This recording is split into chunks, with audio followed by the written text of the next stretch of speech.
if you've ever handled a Jewish Bible, say the JPS or something like that, the books are arranged differently.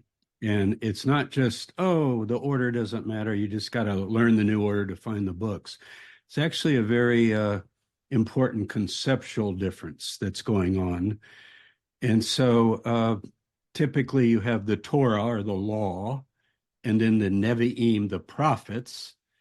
And if I ask you, some of you know this, so don't answer, but those who don't, well, what would be the first prophet? Is it Isaiah?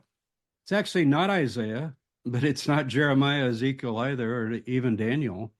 It's not any of those. What is it? Joshua, right?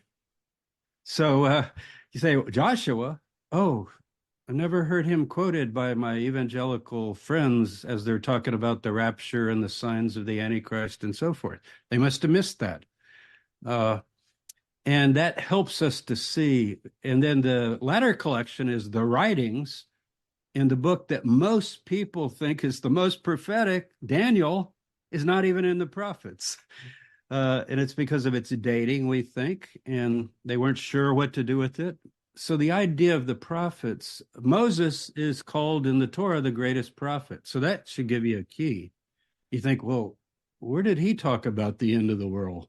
He does say something in Deuteronomy. He's recorded to talk about, what will befall Israel in the last days.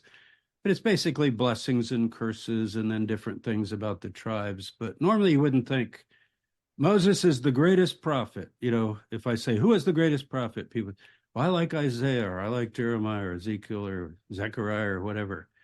So that alone tells you something about the concept in its own historical time and place, that a prophet is somebody that speaks for God.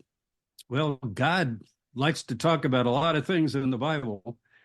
And so if you're reading the 10 words, the 10 commandments, Exodus 20, Deuteronomy 5, that's prophetic. Say, well, does it tell about the end of the age? So you see what's happened is we confuse prophecy with eschatology. None of you, of course, but we want to talk in general about, what's going on in our culture. So keep that in mind. It's so important. And then in the New Testament, you've got this phenomena. This is that which was spoken by, and sometimes it's the prophet, and you name a prophet, right? Isaiah or whatever. Hosea, out of Egypt I've called my son. Matthew pulls that out. It's not even about the Messiah, but the analogy works in terms of the language. And so if God's speaking through a human, that's understood as prophecy. So I think a better term would be communication, just a good old term. There's God says, thus says the Lord. And then people go, oh, he said this, and he said this, and he said that. When you start reading it, most of it is not about the future. It's about the present of that person.